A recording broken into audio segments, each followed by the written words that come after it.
Welcome, everybody, and good day to everybody.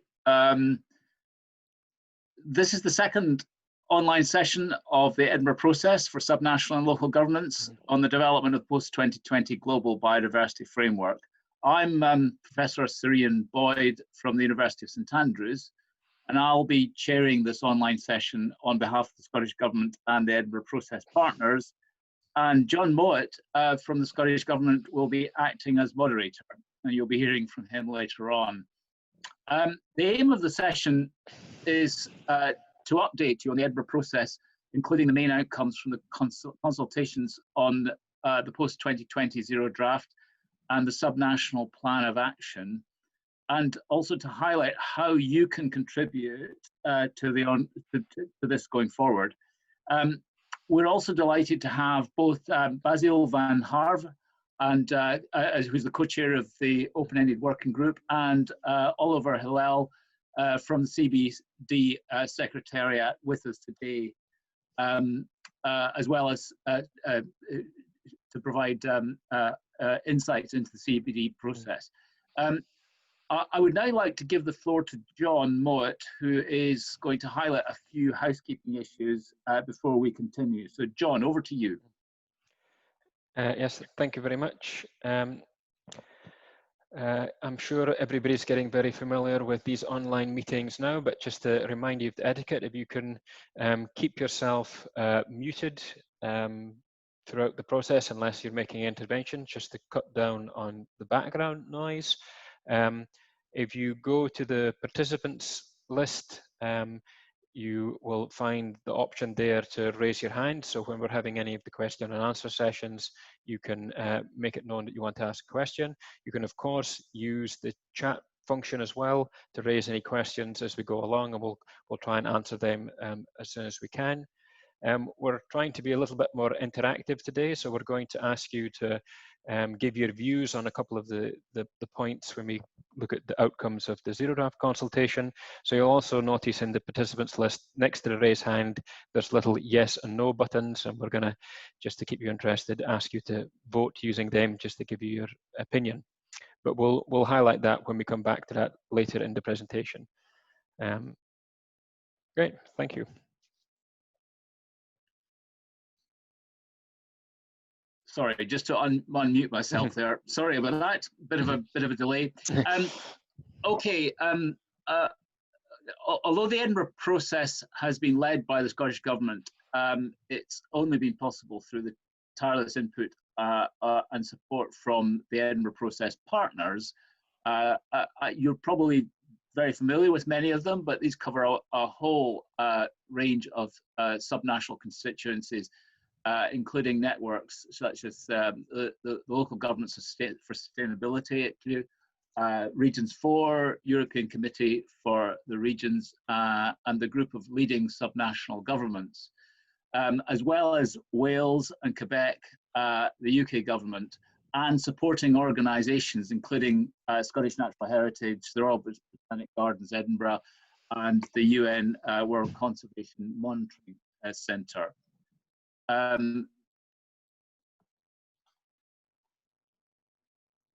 So I'd like now to give you some highlights of the main topics that we'll be covering in the session, starting with where we are in both the Edinburgh process and the CBD timelines and how they interact with each other. We'll also want to discuss how the Edinburgh process participants can be actively involved in going forward to ensure the outcomes are fed into the post-2020 process at as many points as possible. We will highlight the initial results of the consultations on the zero draft and the post-2020 framework and the subnational plan of action, including getting your views. The Edinburgh Declaration consultation is finally open, and thank you for your patience about that. And we will highlight how you can comment. And finally, we will outline the next steps for the Edinburgh process as we move forward towards COP15. So a fair bit to get through, so let's move on. And John, can I now hand over to you to take us through the timelines and other background information? Yes, thank you, Sirian. For those of you who participated in the previous webinar, you'll be familiar with the Edinburgh process timeline. And we're just highlighting some current and upcoming actions here. We've now completed the consultations on the zero draft of the plan of action, which finished on the 12th of June. We've actually run the thematic webinars, which are very well attended. And if you've missed any of them, you can find the full recordings on our YouTube channel, which either can be found by searching for Subnational Workshop on YouTube or through Attendify. The 3 milestones in yellow are those we're working on at the moment. So the consultation, as just mentioned, for the Edinburgh Declaration, the sessions we're running today, and we're also drafting the Edinburgh process report. We'll also touch on today some tasks that are coming up in the future. So we're hoping to have a webinar in August, a side event in SBI 3, and then there'll be continued opportunities for collaboration as we move forward. I'm not going to go into more detail on the CBD timeline at the moment because we have Basile with us today, and he's going to take us through some slides to explain where they are and importantly what's happening with the peer review of the monitoring framework, which is live at the moment. So if we can ask Basile to take us through that, that would be great. Yeah, Basile, over to you. Thank you. Can you hear me well? Yes. Yep. Good day, everyone. Very pleased to be able to join you again. Francis and I were discussing earlier this morning, and he was quite animated about the first session you got. So I hope I'll be as good as he is, and I'm looking forward to the discussion here. Yes, very interesting to see the timeline, and if we can go to the next slide. What I would like to do with you today is to update you a little bit on our timeline, and you'll see a very similar graph with the timeline. Also want to update you on more of the detail of the various pieces and how things want to roll, and then present to you how we've updated the language of the goals and targets. Don't expect any dramatic changes. We're trying to stay as close as we could to what was said in Rome. And then finally, I would like to take a couple minutes to talk to you about the implementation part, and that's a part where subnational government will be key.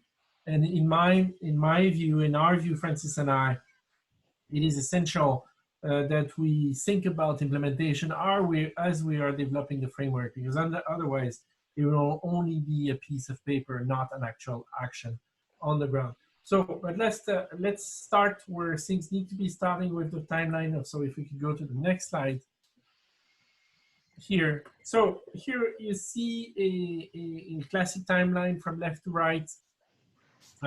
Last week we've issued an important document that is up for review for 4 weeks. That means that there is a period of 4 weeks for you to provide comments individually or collectively as you see fit. This document presents the updated goals and targets, milestone, and explain what they are, but also the monitoring elements and performance indicators, as well as the availability of baseline data.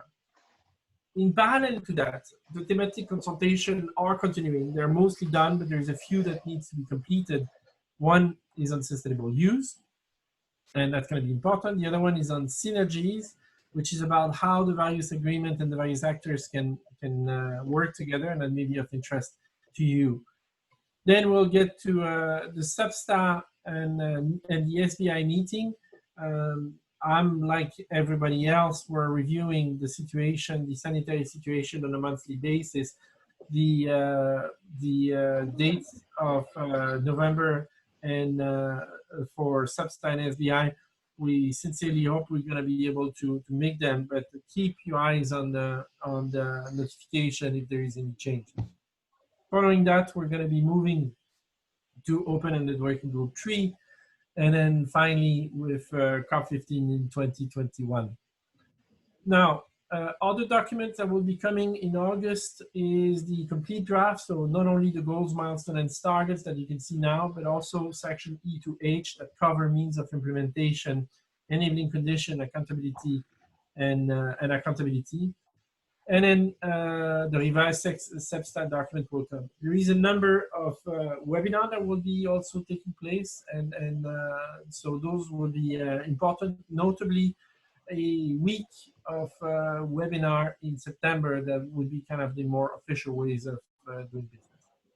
So that's for the graph. If we can move to the next slide. So a few words on what is happening at SEPSTAT. So we issued a document. We started a round of briefing. On Tuesday, we briefed 250 people.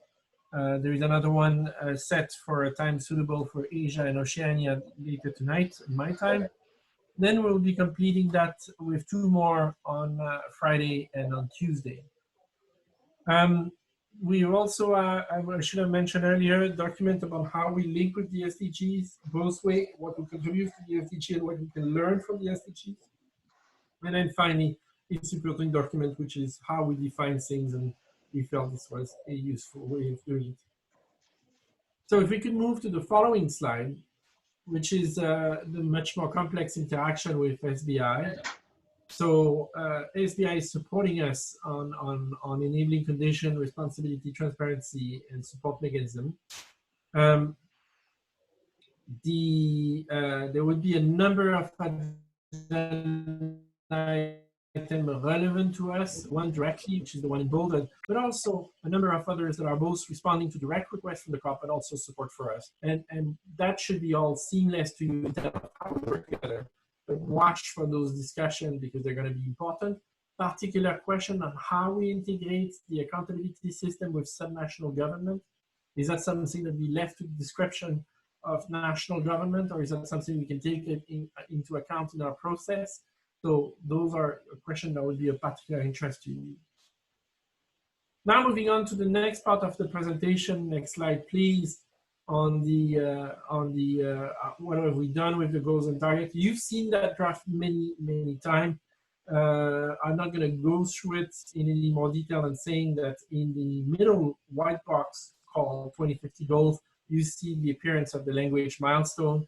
And basically what it is that we felt that before setting goals on one hand to 2050, and then the others, you have action that are supposed to complete in 2030. How do you make the links between the two? So you're going to need to be able to step down those goals to 2030 to see if you're making a difference. So we're introducing that notion. So if you go to the next slide, you will also recognize there the old structure that we've published in January. And then in red, I'll talk to the change in 2 steps. The first step is what we've merged. So we were asked by the parties to merge goals A, B, and C, and then to merge, and be more compact on goal D. And you've also asked us to merge action targets 17 and 20. So basically, we've done that. And if we move to the next slide, you'll see the updated version that shows those mergers done. And now the addition. So moving from right to left, if you go into the goals, you'll see the one goal on ecosystems and species and genetic diversities. And we've put underneath that a couple milestone indicators. And then there is one goal around nature contribution to people, one on benefit being shared, and we were asked to ask one on means of implementation. On the action targets, the block on reducing threats is pretty much the same. You will see some revised language. With the addition, we were asked to ask goals around species recovery and conservation, which is there. The meeting people need was slightly reorganized and probably is a little bit more clear now, with one goals on the use of species, including fishery, and then a separate one on use of space, including agriculture, forestry, aquaculture, etc. But you will recognize yourself pretty clearly there. Perhaps the language on goal 11 about health and well-being is now more health issue, more prominent together with culture. On the solution, pretty much the same, but we felt it was useful to reorder them a bit. Mainstreaming is still together, sustainable consumption, and responsible choice is there, biosafety, but we brought together incentive and resource mobilization. So that is giving you a very succinct view of the goals. And then I want to move to the very last section, which is about how we move to implementation. If you can move to the next slide. Basically, we do not see success without a successful implementation. And don't count on us, the co-chair, to do the implementation. The implementation is going to be done by national government and subnational and local government. Solution will have to come from the local level. It would be very difficult, I think, for countries, for example, I'll take mine in Canada, to have a solution designed in Ottawa, airdropped into a local community somewhere in the boreal forest, and hope that that solution will be fitting for British Columbia all the way to Newfoundland. So we do realize that the goals and the action that will be set at the national will have to be stepped down. We do see that there is a number of very important studies being done out there, and then there is the SCUPTA review done in the UK, the important work that WEF is done. That's still very global. You go down to the sector, and what you see is there is some really interesting studies done. They need to be focusing on climate change. I was very taken by the one done by McKinsey Consulting on agriculture and climate change. And the conclusion we draw from that is that in order to be successful, implementation strategy will have to be regional and local. They'll have to integrate the various issues. We're not going to have one strategy for climate change and a separate one for biodiversity. They're going to have to be one. And we've seen in the past those local strategies working. Two examples is a transition off coal that happened in the Asturias and the Ruhr region in Germany. And we will be working with partners to see if we can document that. The last slide is really an engineer view of the world. And if you can go, John, to the next slide. This is exactly the same concept, but put into a graphic with 3 dimensions, one around the geographic scope, the other one around sectors, the one around convention and area, and you see those various pieces. And what we're trying to do is to bring them together into a sectoral, a system deep dive, and then bring that down to a very much a regional and local level. So probably a little bit more than what Ian and John you wanted, but we cannot help but to think about implementation and your role. Thank you very much for your attention. Happy to answer any question if that's. That was just fantastic, Basile. Thank you very much. Back to John, I think. Yeah, we'll come to a break for questions very shortly, and if anybody does have any questions for Basile, I'm sure he'll be happy to answer them. From my viewpoint, it's very interesting to see the changes that you've outlined, and I can already see some of the issues that we've had fed back in the consultations that you've actually started addressing already. So that's good to see that there's alignment there. As we move forward into the next stage of the Edinburgh process, the emphasis will be moving on to promoting the outcomes. And we'll be doing this in a number of ways. Firstly, through the Edinburgh process reports to SBSTA, SBI, and Open-Ended Working Group 3. These will be tailored to highlight the key outcomes of the consultations that are relevant for those meeting. So, example, the SBSTA one will focus on the monitoring framework aspects. Secondly, we'll be looking to have a side event at SBI to promote the Edinburgh process and a draft decision on an upgraded plan of action. And to do this, we'll be working over the summer with interested parties to the CBD to develop a coalition to support its adoption. Thirdly, the Edinburgh process partners will be advocates for the results in upcoming CBD meetings and through our discussions with state parties.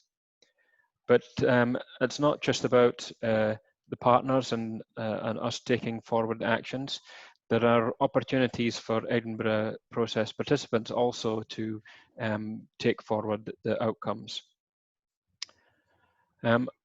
Before we discuss them, I want to highlight just one result that came out of the consultation on the Zero Draft Framework, and this is just based on the 80 responses we had. One of the questions we asked was how people were engaging with the CBD for the post-2020 process. And while it's good to see a lot of the respondents were either actively involved in the process or were contributing through subnational networks, it was a little bit surprising to see that only 14% had contacted their national focal point to take work forward. So that's somewhere that we can probably think a little on. So how can Edinburgh process participants contribute? Well, you can provide your input today if you haven't managed to provide a written submission already, and we'll take that on board. Certainly, you can highlight the outcomes to your national focal point, and we have some tools to help you with that just coming up.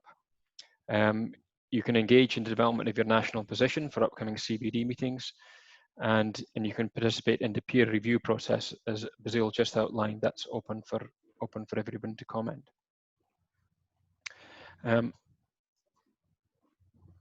So I think we'll just move on to the next, which will be highlighting a tool that's been developed for helping you engage.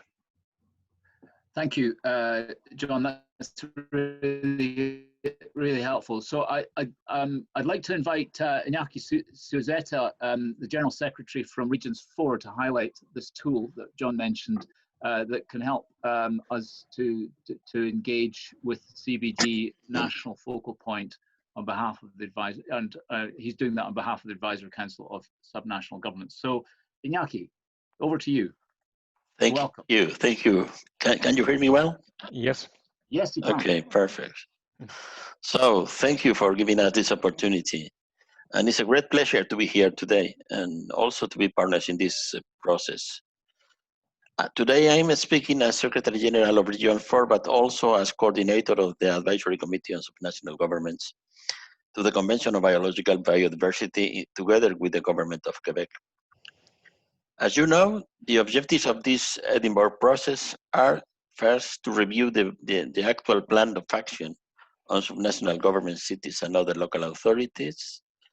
Also to review this settled draft for the post-2020 Global Biodiversity Framework, and also to adopt the Edinburgh Declaration, and this is very important as a representation of our highest ambitions and aims for the framework that will be adopted formally at COP15. We believe that each of us, each participant of this Edinburgh process, can plant the seed in safeguarding the legacy of the COP decision X22, and we would like to encourage you to support our advocacy efforts by contacting, for example, your CBD national focal points and share with them the outcomes and communicate our process in general. We strongly believe that establishing this line of communications with each of the partners of the convention will strengthen our advocacy efforts. Additionally, sharing our planned events to the road to the COP15 and stating our intention to create a space in which we can envision post-2020 global framework that is supportive of local and national action is fundamental, and we hope to have your support for this. We have prepared a template letter that can help you in this task. The letter includes very detailed information on our objectives, our outcomes, and the intention for the immediate future. So please feel free to use it to reach out to your national focal points. The letter is now available on the attentive APP. If you have any further questions, please feel free to reach out to us, and me or my colleague Renata that is with us today will try to answer your question and comments. Thank you for your attention, and thank you for this opportunity to the Regions for the Advisory Committee of Subnational Governments. Yaki, that's fantastic. Thank you very much. I hope people will take advantage of the opportunity to use that process and that tool. Now we're at a point where we're just going to pause for potential questions before we move on. So are there any questions on the timelines and the background that you've had and the promotion of the Edinburgh process outcomes, or how you can contribute? If you want to ask a question, could you use the raise hand option on the screen? I'm sure that most of you will be very familiar with it by now, but it's on my screen. If you click on the participants, there's a bunch of options along the bottom, and on the left hand side, at least on my screen, there's a little raised hand. If you just click on that, it tells me that you want to speak. So does anybody have any questions?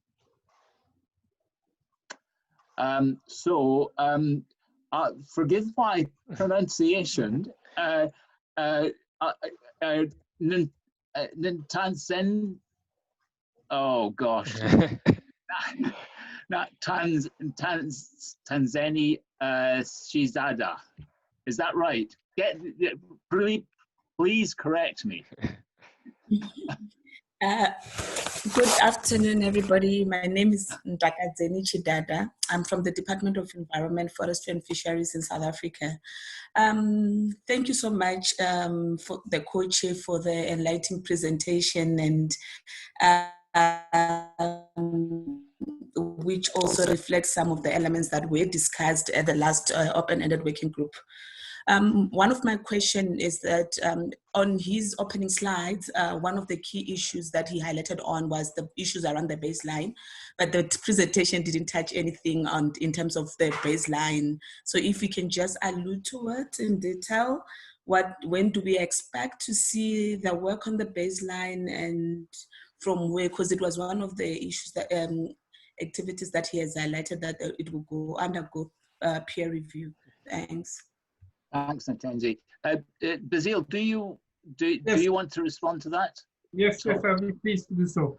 So the issue, I think there is several aspects to the discussion on baseline. One aspect is, on one side there is a science aspect, which is if we're choosing indicators, is the data available? What's the quality of the data? And up to what point in time? And that's the role of SEPSTA. And if you look at the document on SEPSTA, on those tables, you will see that the last column on the right provides that information. So basically, it's about the availability of the data that could be used as a baseline. The second part of the discussion is more a negotiation, is what do we want? Like, let's say the data is available to, I'm going to make it up, 1970.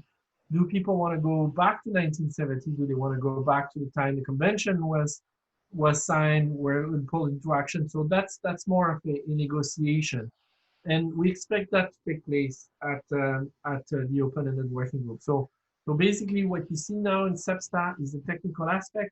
So if there is, as much as negotiator maybe want to go back to a certain year, if the data is not available, it's not very useful. We need to know that, and that's the way the work is cut into two halves, one technical and one more negotiation. Thanks, Basile. Any other questions?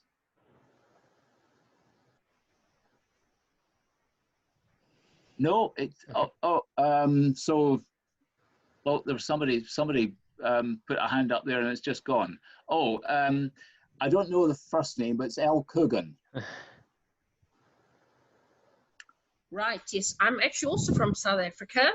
All right. What's I'm your from first the city name? of Johannesburg, Laurie Coogan, half Laurie, Irish, good. Great. and a European Great. cocktail living in South Africa.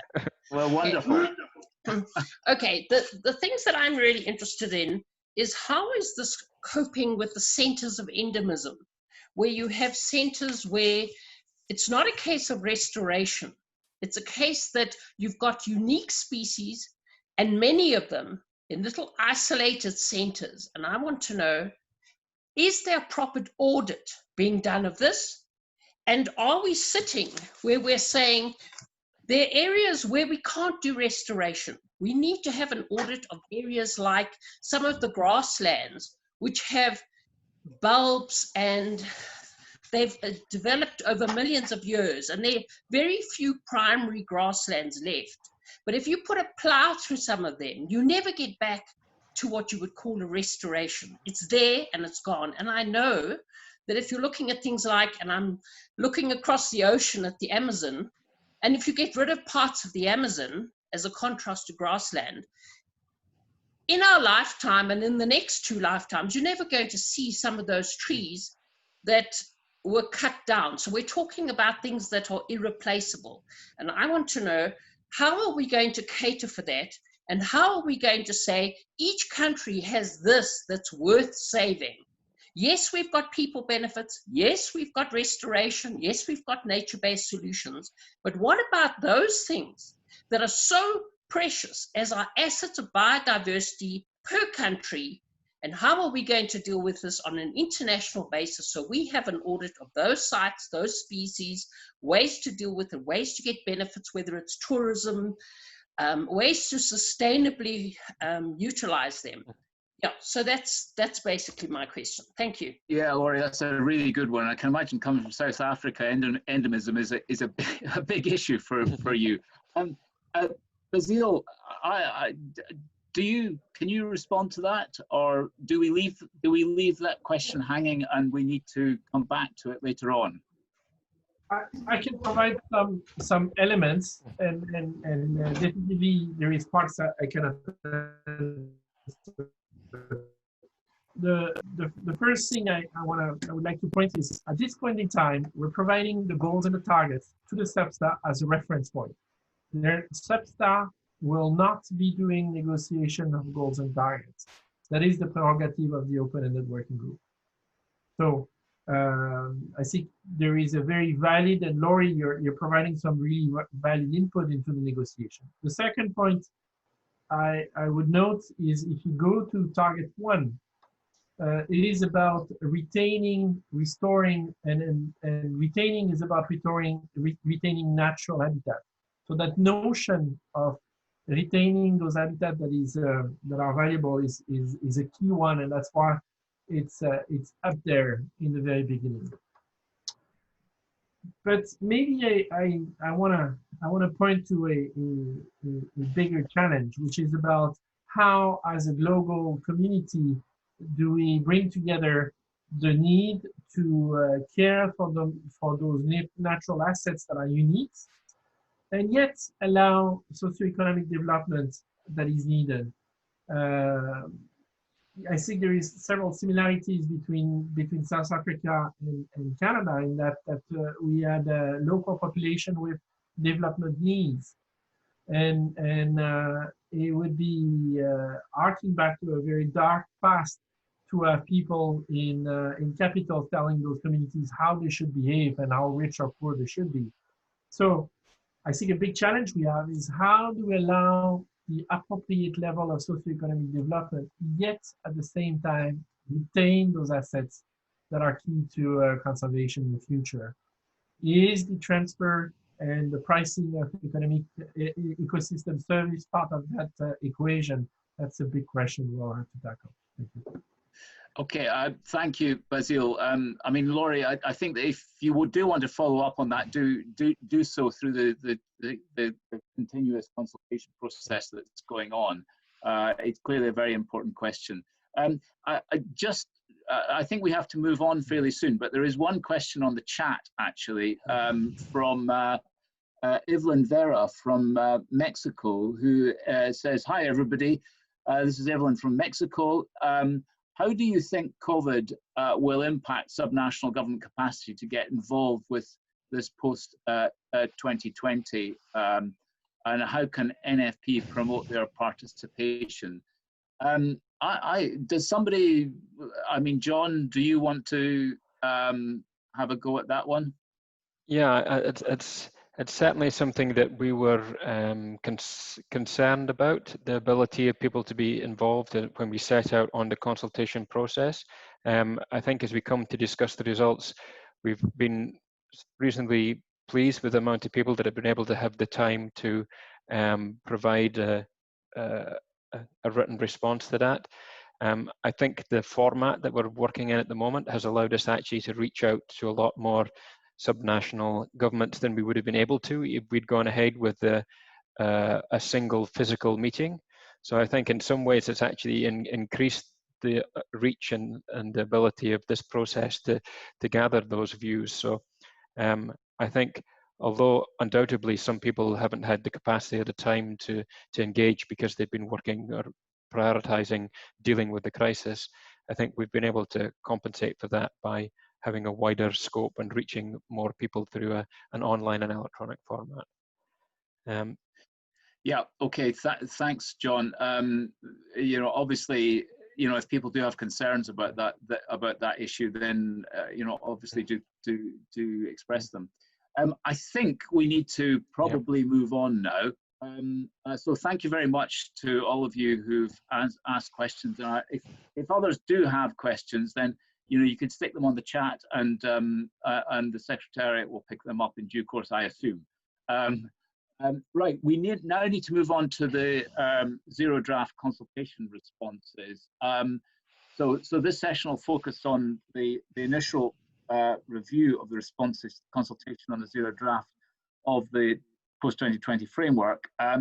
We received a good response given the challenging times which you just talked about, and given the level of challenge within government at the moment.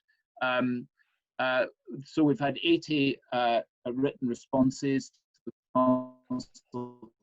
consultation. We've also included the outcomes of the thematic webinars and nature-based solutions, climate change and biodiversity, monitoring and report tools, and resource mobilization into the initial analysis results.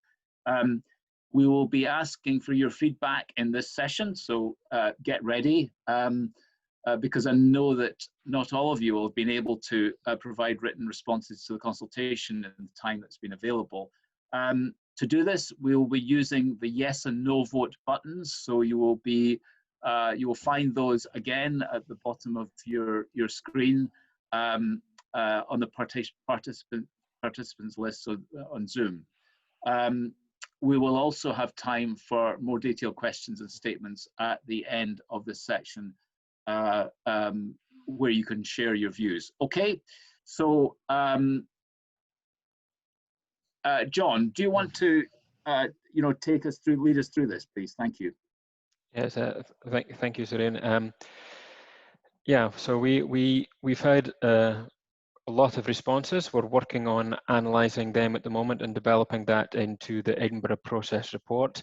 Obviously, we can't go into the detail of all of the detailed responses here. It would take us a whole day to go through that. But what we'd like to do is to give you the highlights of the outcomes based on the main consultation questions we asked in the written consultation, and just to seek the views of people here as we go through. So the first question that we asked in the consultation was, did people think that the 2030 mission goals and action targets address the key biodiversity issues for subnational governments?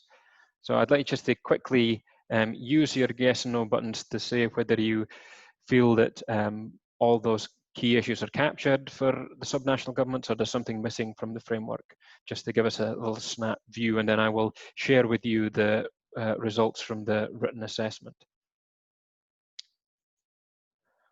I'll give you a little bit of time to find your voting button. It's just on the participants, if you open up that list.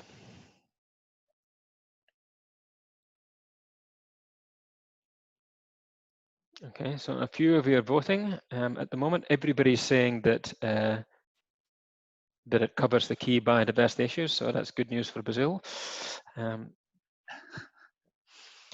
Okay, so we have a very positive view here. Well, I can share with you the results that we received through the written consultation, and again, it was quite positive. 66% felt that all the key issues were covered. 33% felt that they were somewhat covered, and only 1% felt that there was significant gaps. Just to highlight some of the more detail in the responses we received, it's probably not a surprise that the respondents felt there was a need to more clearly highlight the role of subnational local governments in all sections of the framework, as in many cases they have a unique and essential capacity for on-the-ground local and regional delivery. And respondents welcomed the whole of government approach that was set out in the zero draft, but highlighted that vertical integration should be included as a key principle.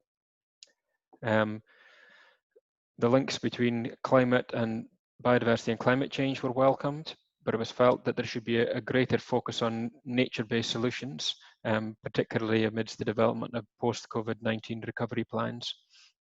That was an opportunity to be taken. In relation to the goals, some respondents felt that having both 2030 goals and 2030 targets could add complexity and didn't help with the clarity of the message, and that some seem to have slightly different messages, such as Goal A and Target 1. I think they've been worked on since then, though. The goals needed to be better linked to the monitoring framework. There seemed to be a disconnect between the elements and indicators and the goals that they were measuring. And some felt that the language around Goal D should be changed slightly, so rather than nature providing benefits to people, it should be turned around that people can benefit from the goods and services provided by nature. One or two points on the targets. There was a few highlighted that there could be greater clarity in some of them, particularly target 4 was highlighted on pollution, where it would be clearer if there were sub-targets to differentiate between different pollution types. There was a slight concern that the focus on meeting people's needs meant that there was less specificity for some sectors compared to the previous targets. Fisheries was particularly mentioned, and that therefore the hooks needed for political awareness at the subnational and local government might be missing somewhat. In relation to tools and solutions for implementing and mainstreaming, respondents felt that there needed to be a bit more clarity and direction in terms of drivers, and they should be less process and more focused on ecological outcomes. And of course, Target 13, which relates to subnational governments, was welcomed, but it was felt that there needed to be a more specific link for policymakers. So that's obviously just some of the initial discussions, and we'll detail them much more in the Edinburgh process report. The second question we asked was around the level of ambition of the 2020 post-2020 framework, and whether respondents felt that it was sufficient to deliver the requirements for nature and people at the subnational level. So again, if I can ask you to give your vote on whether you think that the framework does provide that as it stands, or whether you think it needs additional work throughout the negotiations to increase the level of ambition.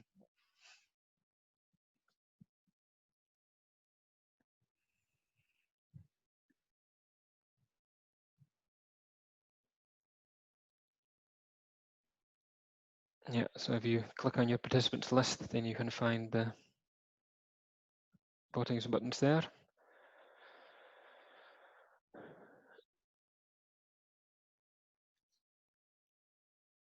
So we're looking about 60% saying yes, 20%, 30% saying no, although it seems to be changing, yeah.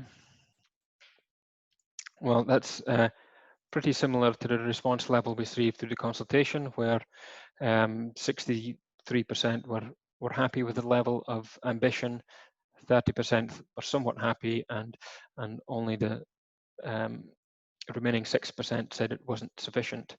I think that the general response highlighted that they were happy with the level of ambition, but of course that very much depended on the outcome of the negotiations that will happen at SUBSTA and further in open-ended working group 3. We have a lot of square brackets still, and the level of ambition will somewhat depend on how those negotiations plan out, of course.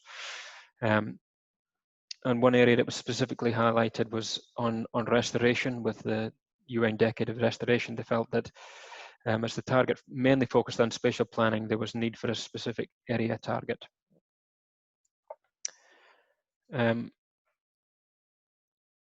We also asked for views on the monitoring framework, and particular if the monitoring framework is sufficient to allow effective monitoring of the action targets at the subnational level. So again, if I can ask you to give your votes. See what the view of the meeting is and see how it compares to what we had in the written response.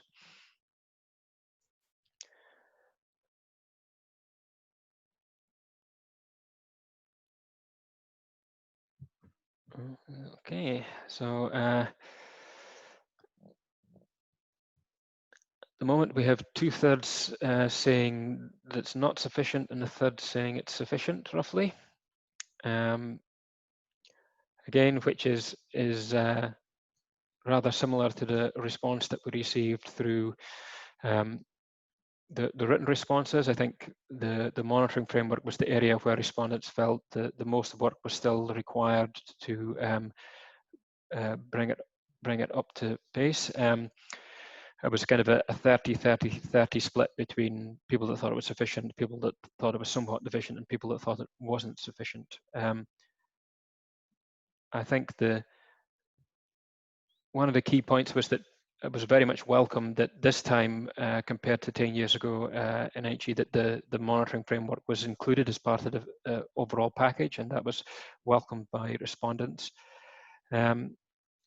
But subnational governments highlighted they needed to have a clear role and responsibility regarding those indicators that relate to data that they are best suited to collect and provide, and that vertical integration and the development of tools for all levels could support that. It was important that there was resources were adequate to carry out monitoring. There was also highlighted, as I said before, that the indicators should reflect the numerical metrics and the goals, and there seemed to be a disconnect. For example, nature-based solutions addressed in both the goals and targets, but there were no indicators on implementation of nature-based solutions. They highlighted it was important that objectives should be easily transposable to all levels of governance. So if you have an objective that has a fixed X million number of people, it can be difficult to then translate that down to the subnational level. So they thought that there needed to be some consideration of that. There was highlighted there was need for further indicator development, that it may not be possible to use the current indicators to clearly monitor progress on all the new targets. And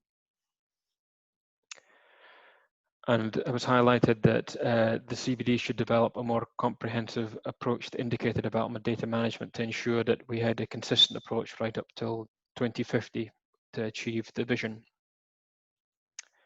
And then one or two specifics, there was a feeling that there should be, they need to have elements or indicators on the petition of subnational local government in the section on tools and solutions, particularly, for example, on the adoption of LBSAPs or through the implementation of nature-based solutions that could capture some of the activity of subnational governments.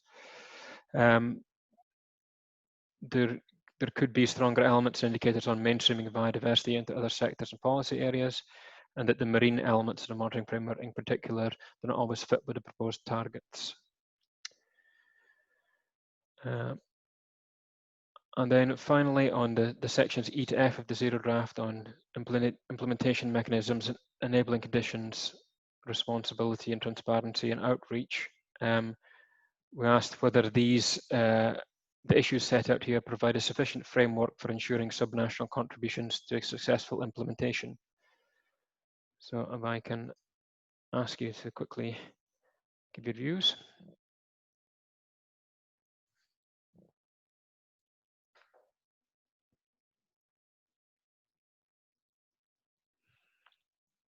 I think most people are content that they cover the right issues, and I think that's probably exactly what we received through the written responses as well, where 2/3 felt that they were sufficient, 33% thought they were somewhat deficient, and only 8% said they weren't. I think so. The key points highlighted were that there was a call for subnational local governments to be actually explicitly mentioned in the section on implementation support mechanisms rather than just an enabling condition, because of the strong role they have in implementation. For example, across Europe, 70% of biodiversity legislation was enacted at the subnational and local level.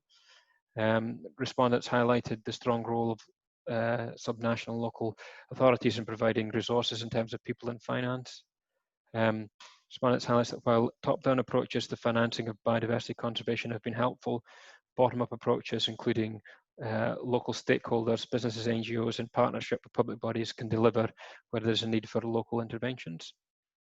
It was a highlight that political will is a challenge at the subnational and local level, and that perhaps they should be more prominent within the framework, and that in national reporting, planning and implementation should include all stakeholders, including subnational and local authorities. So that gives you a flavour of the responses received. Obviously, there'll be much more detail on each of those sections that we'll include in the reports. One other area that we did ask for people's responses on was their kind of current involvement in implementing and reporting on CBD issues. So we asked respondents whether they already had an LBSAP or if they were planning one, and over half had a local biodiversity action plan, and 35% were planning to go ahead. However, when we looked at whether they were contributing to their NBSAP, only 35% have contributed, despite another 56% saying they would like to. And when it came to reporting, the contribution was even less. So only 25% of those that responded to the consultation had actually contributed to their national report, but well over 2/3 would like to be involved in that process. So I think there's clearly highlights there's the gap between the role and the willingness of subnational and local governments to participate and their involvement at the national level, and also means that there is a resource there that's not being fully utilised at the moment. So I'll hand back to you, Ian. Okay. Let's just make sure that my yeah, I've got my I'm not on mute. So thank you, John. That's really really excellent. I noticed there's a good chat going on actually. So if anybody wants to follow that, and there's some questions coming through there, and a bit of clarification. So thank you very much for that. And I think Basile in particular is contributing to that. So just to come up with some key conclusions from this section, there obviously needs to be a greater reference to the role of subnational local governments in the whole post-2020 framework, and an emphasis on vertical integration. The lack of specific reference to some sectors meant that the political hooks for action at this subnational local government level may be missing. And that was particularly highlighted for things like fisheries, for example. The level of ambition is generally sufficient, but this will depend on the outcomes of the final negotiation. So the level of ambition needs to be maintained as we go forward to COP15. The monitoring framework needs significant improvement, and the inclusion of indicators that can be used at all levels. A particular disconnect was highlighted for the goals and their indicators. Subnational and local governments are in many cases uniquely positioned to implement the framework going forward, and this needs greater emphasis. You know, local governance and local participation is obviously really important. despite being willing to contribute to the majority of subnational and local governments, to contribute, the majority of subnational and local governments are not directly involved in planning or reporting against CBD commitments, and this means that there's a potential resource not being fully utilised within some countries. So that's an outline of the general conclusions. And what I'd like to do now is pause again to see if there are any questions, any general questions or comments that you have on the zero draft consultation outcomes. Do you agree with the conclusions presented, for example? Are there any other points you think need to be included? Do you have any statements you want to make and to be included? So, over to you. Use the hand signal again if you want to say something. I mean, you could put it on the chat if you want, but the hand signal is also helpful. If I can just answer the first question there on the mention of urban biodiversity, that did come up in the consultation responses. I just didn't manage to include every point that came through, but there were responses to the consultation asking about urban biodiversity, and that will be included in the final report that we feed back, hopefully by the end of July to the CBD. Yeah. I mean, there's obviously quite a number of challenges sitting there. There was a mixed response to some of the questions there. So there are still a lot of challenges to be met. We might not be able to meet all of them, but keep the comments coming. Any other questions from anybody? No. Don't think there's anything coming through. Oh, here we go. Laurie again, I think it is, isn't it? Yes, thank you. I just have one point about when you involve political players. I sit in a political party, and I'm the only biological scientist of the scientists that I'm involved. And I find that people get into political positions for everything other than expertise, and they suddenly end up making decisions that affect huge swathes of conservation and things, and are actually making day-to-day and large decisions where scientists might be there to advise. But my frustration is that often, even at national, provincial, and local governments, you have people there who are there because they play the political game. They're not there for the love of biodiversity, for example, and yet they have such a material influence. And I can imagine what happens in South Africa is happening all over the world, where you have people who are the major players in terms of what's happening in terms of resources, what's allowed to go through, and yet they didn't ever have a training, and they happen to be very skilled in people negotiations, party. Laurie, the subject. Laurie, you've just been muted, or you're just muted. Can we unmute you? Sorry about that. I don't know where you lost me, but basically what I was saying is, so how do you allow for that? Because they have enormous power in this exact area you're talking about, and yet don't have the training and are required to get other people's opinion as to how to do it, yet they often have the ultimate say.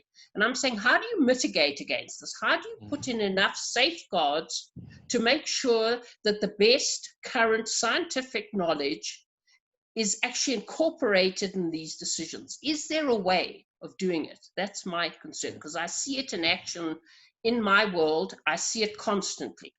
Thank you. Laurie, that's a really interesting and very big question to address. As somebody who's a former science advisor in government, I can see it sometimes working really well, and I can see it sometimes working not well at all. And there are all sorts of different models. But in this particular context, I don't know, Basile, do you want to try to come back on that? You know, are there mechanisms that can be put in place to try to address Laurie's concerns? So no, actually that gives me an opportunity. I'll make the links with two questions that are happening on the chat. Yeah. One around the involvement of society as a whole, the importance of that, and then the other one around a proposal from scientists about a single apex target. And I think the ideal situation is a place where you get the proper scientific advice, framing a question, and political leaders or negotiators working within that confine to make something that works for people. My colleagues and good friends, the scientists, have great minds and they can analyze situation, but sometimes they do not factor into their analysis all the implication from an economic and social development side, and that's where we need the two sides of the coin. And I think practically the way we're proposing to do that is to have that very important science-based discussion at Substack. That's where the science advice come from. And they should be giving us advice, and we'll take that advice and we'll bring it to the negotiation forum, where we'll be negotiating within the boundaries of what science tells us. So, for example, if science tells us that the reduction in nutrient should be no less than X, then that's what we will take. And if the negotiations step outside of that boundaries, they'll have some explaining to do. So in my view, a successful framework is one that combines and respects the two sides of the equation, the science side, but also the socioeconomic implication. At the end of the day, it is our elected leaders that have the responsibility and the accountability, and they have to answer to the public and to the electorate on what they do. And then, you know, I have immense respect for that. Thank you, Ian. Okay, thanks, Basile. I suspect Laurie has a particular local issue to deal with there, and I think we all have those sorts of challenges to some extent as well. But I think Basile has expressed it extremely well there, actually. Jerry Harrison has his hand up. Jerry, do you want yes, to my name is Jerry Harrison. I work for UNEP's World Conservation Monitoring Centre. We work very closely with the CBD Secretariat on indicators, and just to pick up one of the conclusion points you made on indicators, Ian, in your presentation. As Basile said, there are documents out for peer review at the moment, and one of them is an information document that aims to provide quite a lot of information on the indicators available in order to support discussions at Substack. That's under review at the moment, including the peer review. We're looking to add more to it, but particularly on those indicators that work at multiple levels. And when I say indicators, I mean indicators that actually exist rather than things people would like to exist, because we want to actually get these in place very soon after, if not immediately, on adoption of the framework.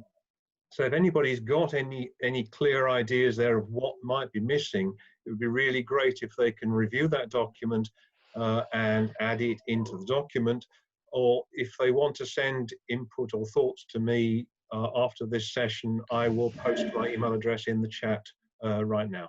Thanks very much. Jerry, that's really, really helpful. Thank you very much indeed. I apologize to everybody here because there's a dog barking in my house here. And you may hear it being broadcast across the world. But anyway, okay, so any other questions? If not, I think it's probably time to move on. Yeah. Okay, so let's move on. I mean, I just encourage everybody to keep an eye on the chat and to use it if you want. But we would need to move on to the next section, which is this review of the plan of action of subnational government cities and other local authorities for biodiversity. So this part of the session will focus on the review of the responses received through the consultation on the review document and the plan of action, which was previously adopted at COP10 in Nagoya and will end this year. The consultation process invited input on the review of the plan of action, as well as on the principles recommended for inclusion in the new dedicated up decision. I would like to invite Ingrid Coetzee of IPU, Cities Biodiversity Centre, to take us through this section, where she'll present the outcomes of the consultation and some of the key insights emerging from the inputs received. So, Ingrid, would you be able to take us through that? Thanks. Yes, I will, and thank you very much, Sir Ian, and also thank you to the Scottish Government for this opportunity and for this platform. I think it's, you know, within the whole CBD post-2020 process, it's a very significant consultation to allow the voice of local and subnational governments to be heard. And I also just want to, before I start with the report back, just to acknowledge the fact that the work around the review of the plan of action has been a joint effort between ICLEI as well as our partners, which includes Regions 4, the group of leading subnational governments towards Aichi biodiversity targets, the European Commission Committee of Regions, and the Advisory Committee on Subnational Governments, and of course then also with inputs from the Scottish Government. So if you can take us to the next slide. Just very quickly, there was one of the documents, as everybody who has participated so far will know, that was open for consultation was a review of the existing plan of action. And it also looked at what are the sorts of messages that the constituency of local and subnational governments are wanting to take forward to the CBD process, to the CBD parties, vis-a-vis what we see as something that we would like to see our role being in the implementation of the new global biodiversity framework. The consultation was done through an online process. There was a Google form that people could respond to, and we had 62 responses to this. And what the form did was essentially to give people specific choices that they could then tick off, as well as opportunity to put written comments, make written comments. And the feedback that I'm going to give this afternoon is a summary of the sort of responses, the general responses, and then also really very quickly summarize the very many useful and very valuable and insightful comments that we received from these respondents. Obviously, in the short course of the 10 or 15 minutes, I can't do justice to everything. So if I skip something, please just bear with me. So essentially, just to summarize, there were 62 responses, as I said, and the interesting thing is that these responses came from a very good selection of sectors, which ranged from national governments right down to local and subnational, but we also had responses from the research sector, from NGOs, from Indigenous people, etc. The majority of responses, as you can see from that diagram up there, or the Venn diagram, was from the local and subnational level of government. And very importantly also that one of the questions that we asked right up front was the level of understanding that people had of the existing, the Nagoya Plan of Action, which, as Sir Ian said, comes to an end now this year. And the interesting thing was that there was a very high level of understanding, and in fact, many of the respondents had indicated that they had dealt with this plan of action in the course of their work, and it's something that informed them. So obviously it's something that they were very familiar with, which is an important finding because it validates the responses made by the various sectors and the people responding. So it was responses that come from a level of good understanding. If you could move to the next slide, please. What I'm going to do now first is just to give a very quick overview of some of the responses that we received in terms of what people would like to see going forward. So we had, in the review of the plan of action document, had set a series of principles. There were 7 different principles that we suggested would be recommendations to the CBD parties. It was interesting to note that there was a very low degree of variance, so people generally agreed. They also felt that the principles accurately reflected the interests and the positions and priorities of local and subnational governments. The interesting thing was that there was a reprioritization. You can see on the diagram below, the red arrows indicated that people felt that this could be shifted back. The green arrows indicate where people felt these principles were more important and needed to be elevated up. And the very interesting one was around mainstreaming. We had thought initially that maybe from the subnational and local levels that resource mobilization would be more important, and yet the feedback that we got was no, actually mainstreaming is more important, which I think is really good news, particularly given that mainstreaming is such an integral and important part of the whole global biodiversity framework. There were also some suggestions made around maybe additional things to take on board, specifically around stronger cooperation. The link, we talked earlier about the link between decision-making, political decision-making or technical decision-making and science-based evidence, which is something that's come out in the discussion. And then also quite a strong reference to the links between biodiversity and climate. And then there was a host of additional comments, and these things ranged from the value of indigenous knowledge systems, awareness raising, having the need for specific communication strategies around biodiversity messages at local levels, standardizing monitoring, which ties in very well with John's feedback, where there's clearly a stronger need being expressed for more involvement of local and subnational government levels in monitoring and reporting. And again, the point of the involvement of local communities and citizen science in participatory target setting. And if you move on to the next slide, what I will do is attempt very quickly to just summarize the reflections that we got back from respondents around with the current plan of action, what had worked well and what they felt were areas for improvement. On the left-hand side of the slide, you can see these were the specific areas that we asked about: the level of engagement, coordination, policy tools and guidelines, awareness raising, leveraging global partnerships, again, the question of monitoring and measuring, and then the issue of resources and national funding. So in general, there was a recognition that there had been some progress and improvement in most of the areas, but most of the respondents felt this was did not go far enough, and or maybe that it hadn't always been that effective.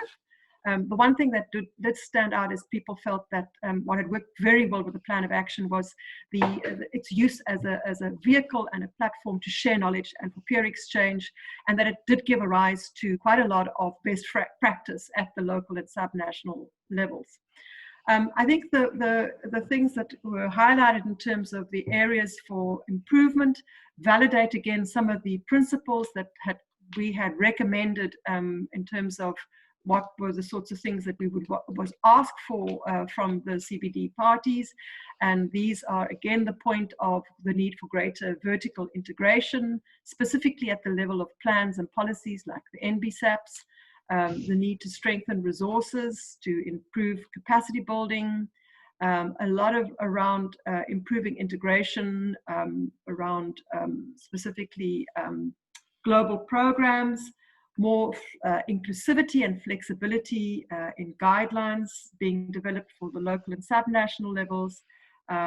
Again, awareness raising and the need for more standardization and involvement of local and subnational governments with regards to monitoring. And this was across the board, from the global right down to local level. If you can take me to my next slide, just in sort of summary, I just want to say that I think the important messages that we got out of this consultation process was that the feeling was that the ambition in the current plan of action was not strong enough. We're standing now at a point where we want to, and are, as local and subnational governments, are prepared to raise this ambition and to do a lot more.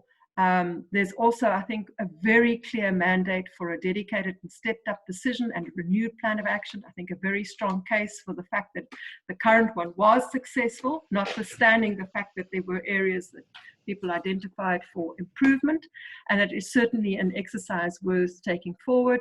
And I think based on the points made by Basil van Haave in his presentation, and also this morning by Francis Okwal, the whole emphasis on action and the importance of the local and subnational governments in making this action happen at the local and landscape level. And then I think that just also asking for stronger recognition of the role that these levels of government can play within the implementation of the new global biodiversity framework, and the readiness of the local and subnational governments to do so. And then as there was a wealth of some really practical, some of them quite operational suggestions around how one could strengthen the global biodiversity framework in a sort of a multi-level governance approach, vertical integration specifically.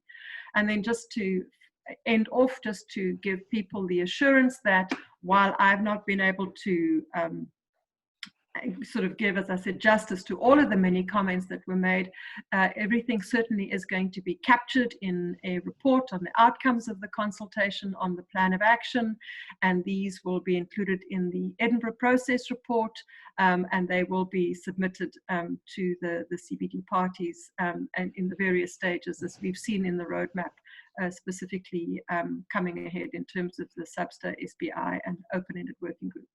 Thank you very much. Thank you, Ingrid. Thank you very much indeed.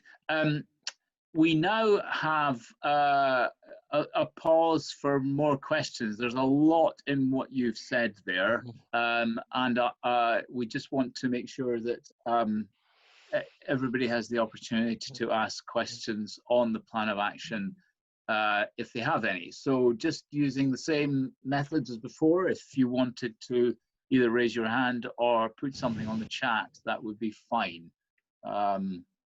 Any questions for Ingrid or anybody for that matter? Ingrid? Yeah, I mean, I think do you want to ask yourself a question? No, but I think that our co-chair has asked probably one of the hardest questions, is how do we integrate accountability from local to global level, and how do we build institutions, remain nimble. And I think that certainly within the biodiversity space, this is particularly difficult given the fact that the contexts are so different, not just the socioeconomic context, but also, you know, the condition of ecosystems and areas of biodiversity value, etc.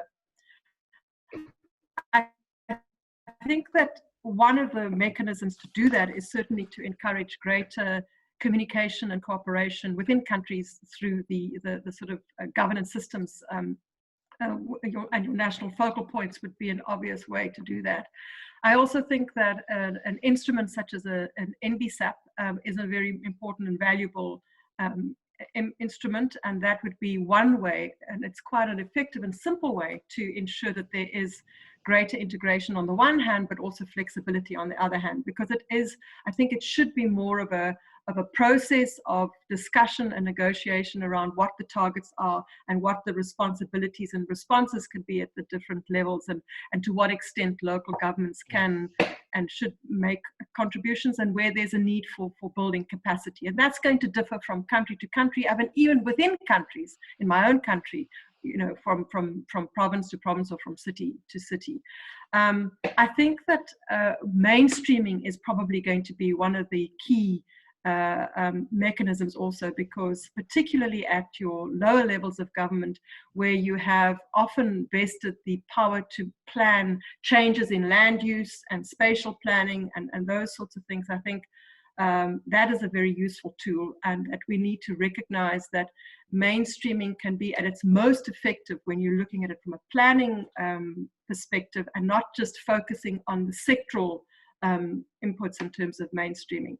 And I must say that you know, through the participation that I've been very privileged to have through the informal advisory group on mainstreaming, those sorts of messages are coming, and we're seeing certainly that the vertical integration message has come through, and there are numerous other ways. I mean, the interesting thing that came out of the consultation is that as far as policy guidelines and tools are concerned, is one needs to maybe involve the implementers of those tools and guidelines a lot more in the design, because often the guidelines are really great looking on paper, but in terms of practical application, there isn't always a good fit. And that, I think, was a very useful a lesson to be learned.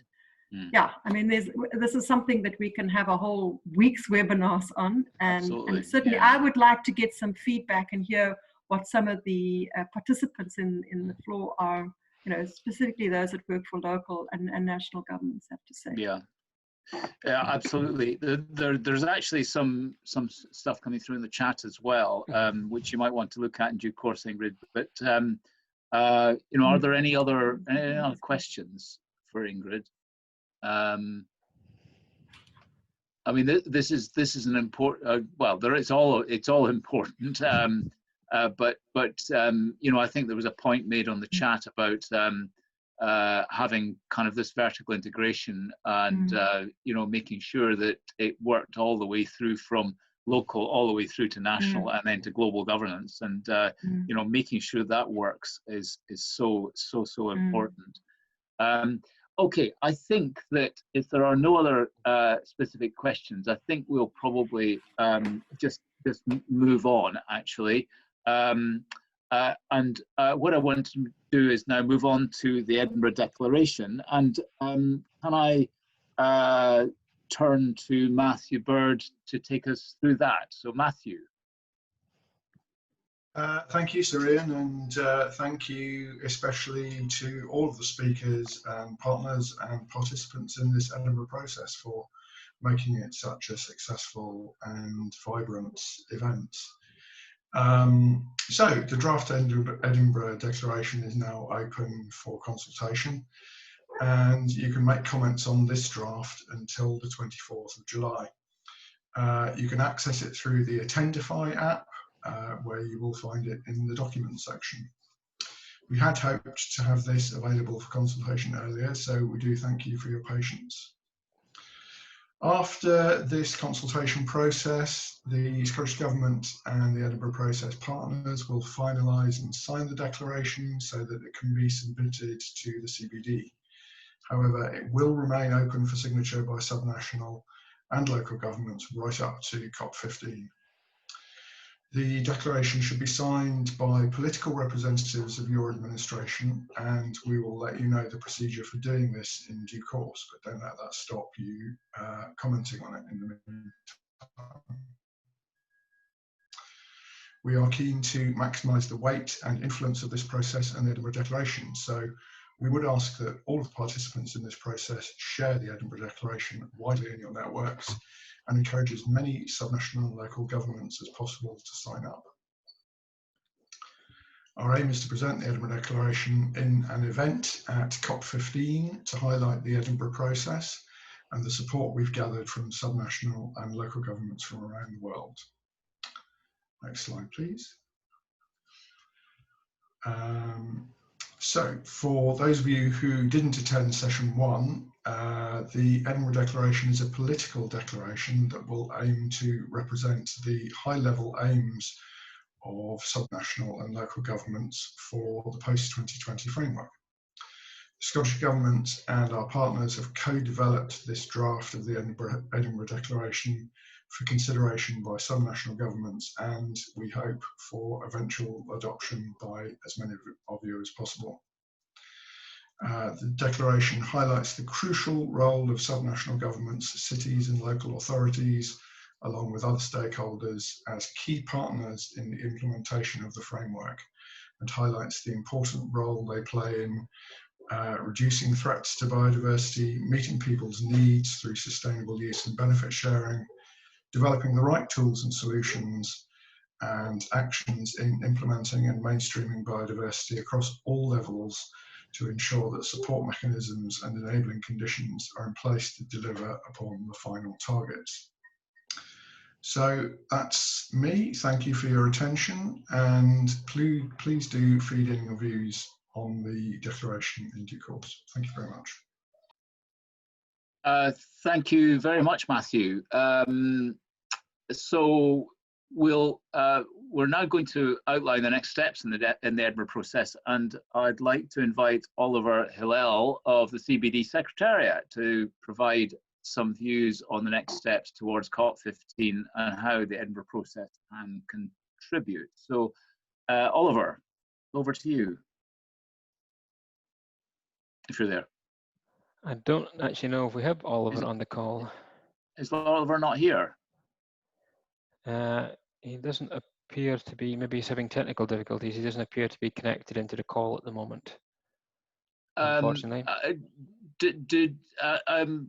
John, can you cover any of that, or would Basile be able to kind of ad-lib it through it, or are we very dependent on Oliver for providing us with a view? I can imagine we are actually, but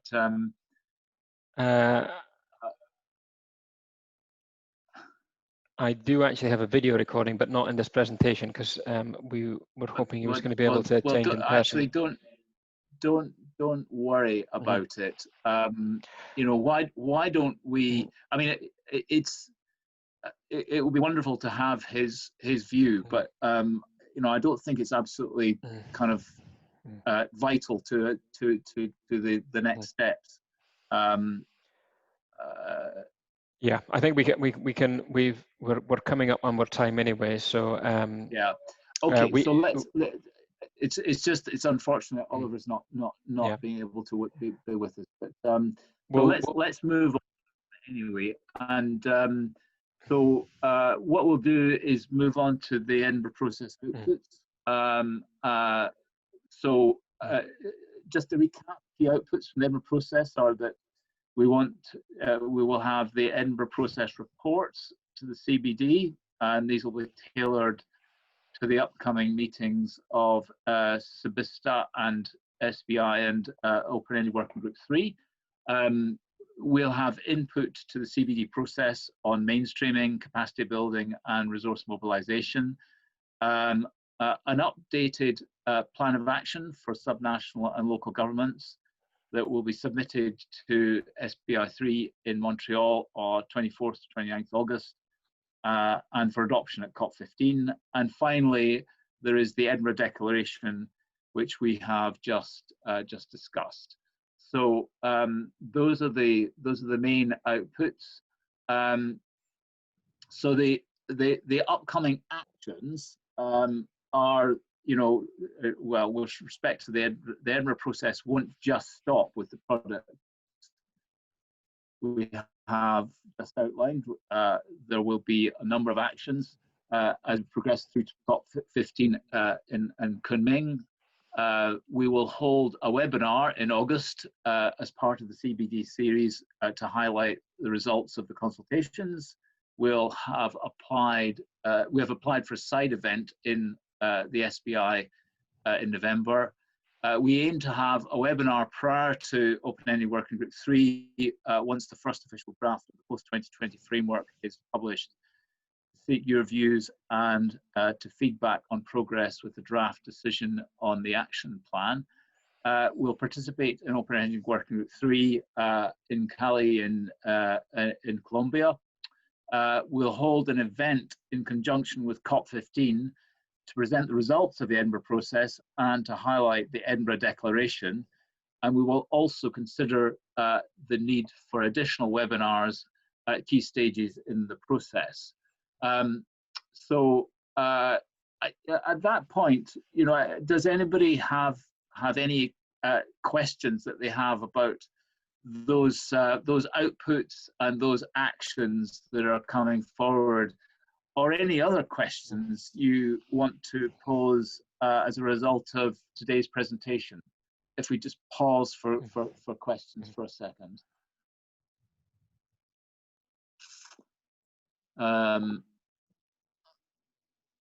I've lost track of what's on the chat, but I don't think we have anything new on the. There's nothing new on the chat, and there's nobody's got their hand up for asking questions. So why don't we move on?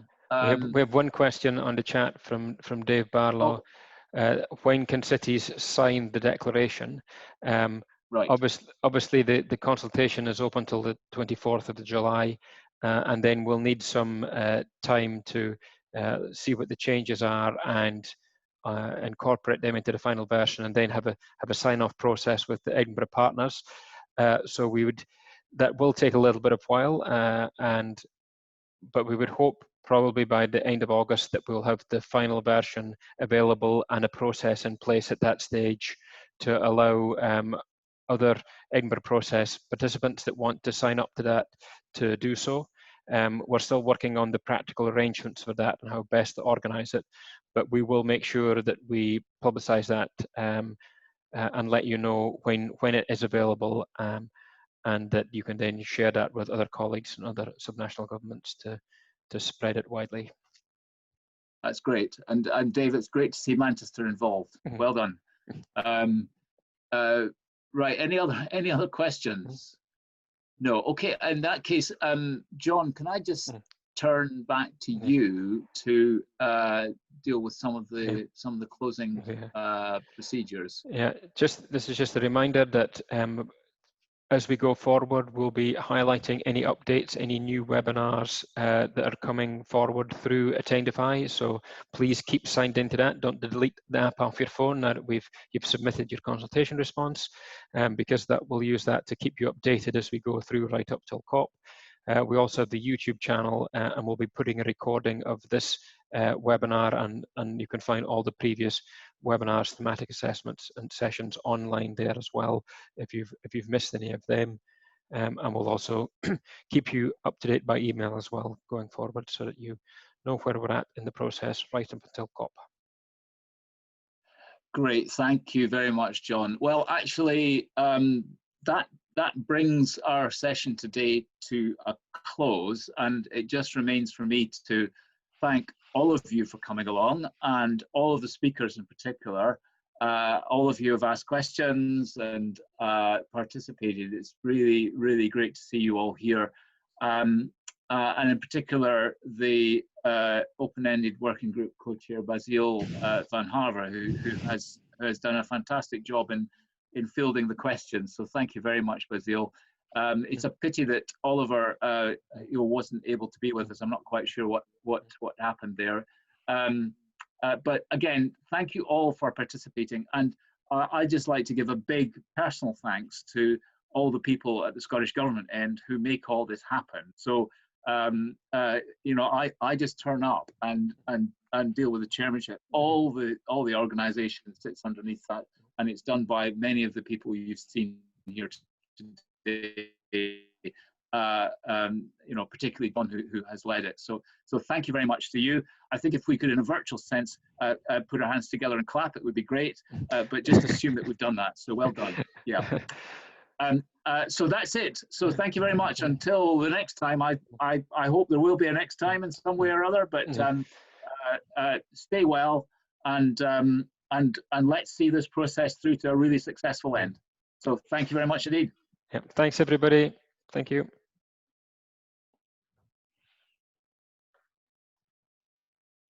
Thank you.